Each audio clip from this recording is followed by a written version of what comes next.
ኮከብ የተባለ ታላቅና ክቡር የሆነ የሰማዕቱ የቅዱስ ጊዮርጊስ የምስክርነቱ ፍጻሜ ሆነ። የዚህ ቅዱስ አባቱ መስፍን ነው። ስሙም አነስጣስዮስ ይባላል። የቀጶዶቅያ አገር ነው። የእናቱም ስም ቴዎብስጥያ ይባላል። ከፍልስጤም ሀገር ናት። ታናሽ ሆኖ ሳለ አባቱ አረፈ። 20 ዓመትም በሆነው ጊዜ የአባቱን ሹመት ሊቀበል ወደ ንጉሱ ዱድያኖስ ዘንድ ሄደ። ንጉሱም ጣዖት አቁሞ ጣዖታትን እንዲያመልኩ ሰዎችን ሁሉ ሲያስገድዳቸው አገኘው። ይህንንም አይቶ ቅዱስ ጊዮርጊስ እጅግ አዘነ። በእርሱ ዘንድ ያለውን ገንዘቡን ሁሉ ለድሆች ለምስኪኖች ሰጠ። ባሮቹንም ነፃ ወጣቸው። ከዚህ በኋላ በንጉሱ ፊት ቆሞ በክብር ባለቤት በጌታችን ኢየሱስ ክርስቶስ ታመነ። ንጉሱም አባበለው፣ ብዙ ቃል ኪዳንም ገባለት። እርሱ ግን አልተቀበለውም። ለመስማትም እንኳ የሚያስጨንቅ ስቃይን አሰቃየው። ጌታችን ግን ያጸነዋል፣ ቁስሉንም ያድነዋል። 3 ጊዜም እንደሚሞት እርሱም እንደሚያስነሳው በአራተኛውም የምስክርነት አክሊልን እንደሚቀበል ነገረው። ቃል ኪዳኑንም ሰጠው። ስሙም በዓለሙ ሁሉ የተገለጠ ይሆን ዘንድ በተጋድሎና መከራ በመቀበልም ጽኑ በሆነ ስቃይም 7 ዓመት እንደሚኖር መላእክትም እንደሚያገለግሉት ነገረው። ንጉሱም ቅዱስ ጊዮርጊስ ባለመታዘዙና ባለመመለሱ እጅግ አዘነ። ስለዚህም አትናሲዮስ የሚባል ታላቅ ስራየኛ አመጣ። እርሱም መርዝን ቀምሞ በጽዋ መልቶ አስማት ደግሞ እንዲጠጣ ለቅዱስ ጊዮርጊስ ሰጠው። ወዲያውኑ የሚሞት መስሎ ነበር። ቅዱሱም ያንን ጽዋ ጠጣው፣ ምንም ጉዳት አልደረሰበትም። ያ መሰሪም በክብር ባለቤት በጌታችን አምኖ በሰማዕትነት ሞተ። ከእርሱም ጋራ ሌሎች ብዙ ሰዎች በሰማዕትነት ሞተው የሕይወት አክሊልን ተቀበሉ። ቁጥራቸው 30,700 ነፍስ ነው። ቅዱስ ጊዮርጊስም በዱድያኖስ በ70 ነገሥታት ፊት በቆመ ጊዜ በዚያም የተቀመጡባቸው የእንጨት ወንበሮች ነበሩ። ቅዱሱንም እሊህን የተቀመጥንባቸውን ወንበሮች እንዲበቅሉ እንዲያብቡና እንዲያፈሩ ታደርጋቸው ዘንድ ከአንተ እንሻለን አሉት። በዚያን ጊዜ ጸለየ፣ እንዳሉትም አደረጋቸው። ይህንንም ድንቅ ስራ አይተው ቁጥር የሌላቸው ብዙ አሕዛብ በጌታችን አመኑ። ከዚህ በኋላ ቅዱሱን ወስደው በጉድጓድ ብረት ምጣድ ውስጥ አበሰሉት። አቃጥለው አሳርረው ስጋውና አጥንቱን ፈጭተው አመድ አድርገው ከረጅም ተራራ ላይ በተኑት። ጌታችንም ነፍሱን ወደ ስጋው መልሷት ደግሞም አስነሳው።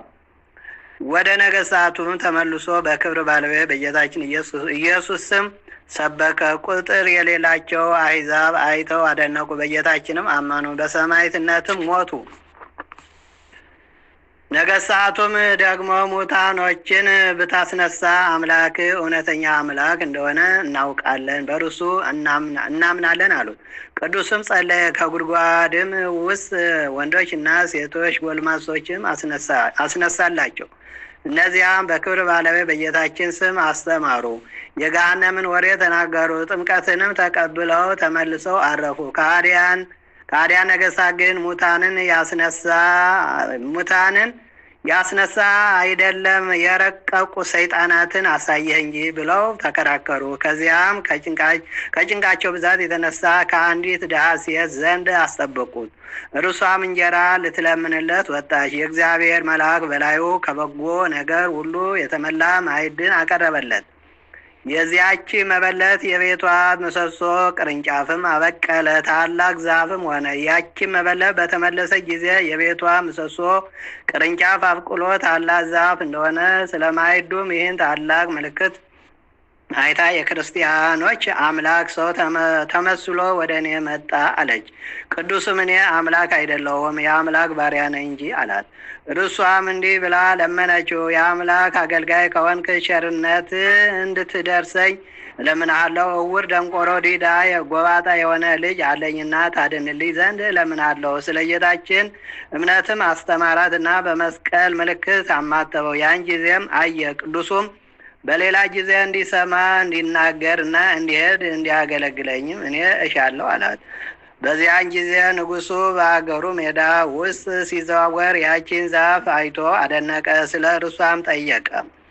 ቅዱስ ጊዮርጊስም በእርሷ ዘንድ የተቀመጠባት የዚያች መበለት የቤቷ ምሰሶ እንደሆነ ነገሩት። ንጉሡም ተቆጣ። ቅዱሱንም ከዚያ ወስዶ አስገረፈው። በመንኮራኩርም አበራዩት። ሙቷም ከከተማ ውጭ ጣሉት። ጌታም ከሞት አስነሳ። ወደ ነገሥታቱም ተመለሰ።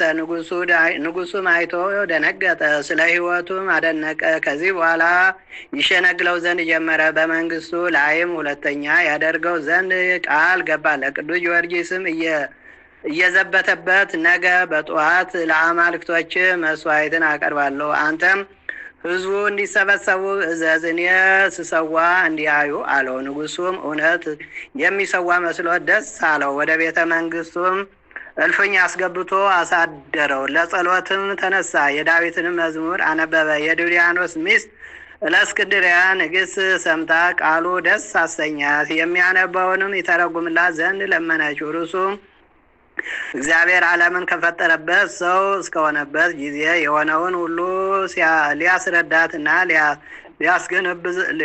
ሊያስገነዝባት ጀመረ። ትምህርቱን በልቧ ተቀርጾ በክብር ባለቤት በጌታችን አመነች።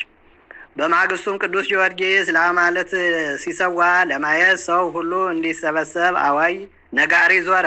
የቤቷንም ምሰሶ ያበቀለላት ያቺ መበለት ሰምታ እውነት መስሏት እጅግ እያዘነች ልጇን ተሸክማ እያለቀሰች ወጣች። ቅዱስ ጊዮርጊስም ባያት ጊዜ ፈገግ አለ። ልጅሽን በምድር ላይ አኑሪው አላት።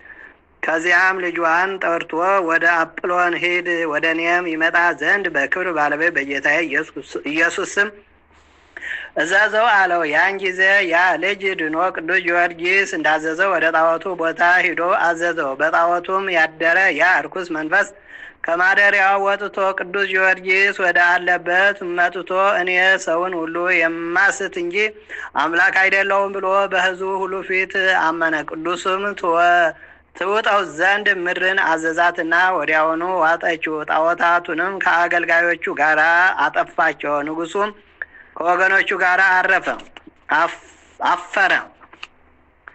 ብስጭትና ቁጣንም እንደተመላ ወደ ንግሥት ሚስቱ ዘንድ ገባ። እርሷም አምላካቸው ጽኑና ኃያል ነውና ክርስቲያኖችን አትጣላቸው አላልኩህምን አለችው። ይህንንም ከእርሷ ሰምቶ በእርሷ ላይ እጅግ ተቆጣ። ወደ ክብር ባለቤት ክርስቶስ እምነት የከበረ ጊዮርጊስ እንዳስገባ ታወቀ። ከዚህ በኋላ ከከተማ ውጭ እንዲጎትቷት እና በመጋዝም እንዲሰነጥቋት አዘዘ። የሰማዕትነት አክሊልን በመንግስተ ሰማያት ተቀበለች። በዚያን ጊዜ ስለ ቅዱስ ጊዮርጊስ ስራ ነገሥታቱ ሁሉ ደነገጡ። ኀፍረት ደግሞ እንዳይጨምርባቸው ከእርሱም እንዲያርፍ ራሱን በሰይፍ ይቆርጡ ዘንድ እንዲጽፍ ንጉሡ ድሪያኖስን መከሩት። ያን ጊዜም የክቡር ጊዮርጊስን ራስ በሰይፍ ይቆርጡ ዘንድ አዘዘ። ድል አድራጊ ጊዮርጊስም እጅግ ደስ አለው። እሳት ከሰማይ አውርዶ 70 ነገሥታት ያቃጥላቸው ዘንድ መከራውም ከክርስቲያን ወገኖች ጸጥ ይል ዘንድ ጌታችንን ለመነው። ወዲያው እሳት ወርዶ ከሰራዊታቸው ጋር 70 ነገሥታት አቃጠላቸው። ከዚህ በኋላ የክብር ባለቤት ጌታችን ኢየሱስ ክርስቶስ ለቅዱስ ጊዮርጊስ ተገልጾ ብዙ ቃል ኪዳን ሰጠው። በምድር መታሰቢያን ለሚያደርግ ሁሉ እኔ ኃጢአቱን ሁሉ ደመስሳለሁ። በመከራውም ውስጥ ሆኖ በባህር ሆነ በየብስ ወይም በደዌ በስምህ የሚለምነኝን እኔ ፈጥኜ ከመከራው አድነዋለሁ። ይህንንም ጌታችን ተናግሮ በክብር ወደ ሰማይ ወጣ። ከዚህ በኋላ ራሱን ዘንበል አድርጎ በሰይፍ ቆረጡት። በመንግስተ ሰማያትም አክሊላትን ተቀበለ። ከአገልጋዮቹም የቀሩት ስጋውን ወስደው በልብስ ጠቀለሉት። ወደ ሀገሩ ልዳም ወሰዱት። ቤተ ክርስቲያንም ሰርተው በውስጧ አኖሩ። ከእርሱም ቁጥር የሌላቸው ብዙዎች ድንቆች ታምራቶች ተገለጡ። ለእግዚአብሔር ምስጋና የሆነኝ የቅዱስ ጊዮርጊስ በረከቱ ረድኤቱ ሁላችን የክርስቲያን ወገኖችን ከስጋና ከነፍስ መከራ ይጠብቀን ለዘላለሙ አሜን። ሰላም ለከሰሩ የሰማይታት ኃይላ ዘሞገሰ ስምከ በጻ መንገለ ኩሉ አጽና በቅድመ ፀሐይ ብሩ ዘያርብ ዘልፍ ህማሜ ዝሩ ነሲያከ ወፀዊረከ ባብ ጊዮርጊስ ቀሊለ ክንፍ ከራዲዮን ኦፍ ሰላም እብል እደወተ ሷ ወአማተኒ ሰላሰ ወሰባ ሶበ ነጸሩ ክሱተ ስብሐተ ሰማያት እዋ እንዘ ይትባደሩ በአውደ ነገሥት ሰባ ምስለ ጊዮርጊስ ዘፈጸሙ ስማ።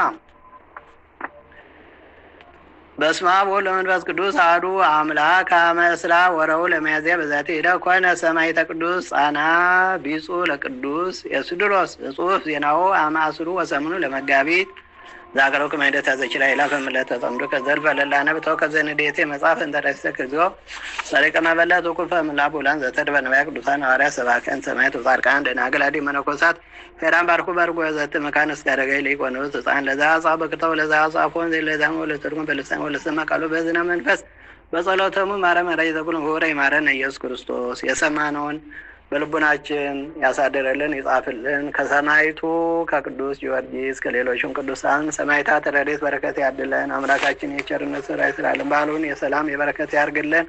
ሀገራችን ሰላም ያርግልን። አቡነ ዘበሰማይ ይትቀደስ ስምከ ትምጻእ መንግሥትከ ወይኩን ፈቃድከ በከመ በሰማይ ከማሁ በምድር ሲሳየነ ዘለለዕለትነ ሀበነ ኅድግ ለነ አበሳነ ወጌጋየነ ገባነ ኅድግ ለነ ኢታባን እግዚኦ ሰመንሱት አለ ደነን ወናናም ኩሎ ኪሱ መዛኪ ተወንገት ኃይሎ ስዋት ዳነ በሰላም ቅዱስ ገብርኤል መልአክ ወዘይተና ሰላም ነይ የድምኔ መስከ እግዚአብሔር ጠዋት ሰላም ነይ ብሩክ ሳንቲ ማነሰ ወርኩ ላይ ከርሲ የተፈሲ ፍሲ ሮም ላይ ጸጋ እግዚአብሔር ምት ሻሊ ወጸሊ ምረት አቁድ ወልሽ ኢየሱስ ክርስቶስ ከመይ ስለ ሄደን አጣኝ ተማይ ጸና ብቻ ኃይለ እግዚአብሔር ይፍታ።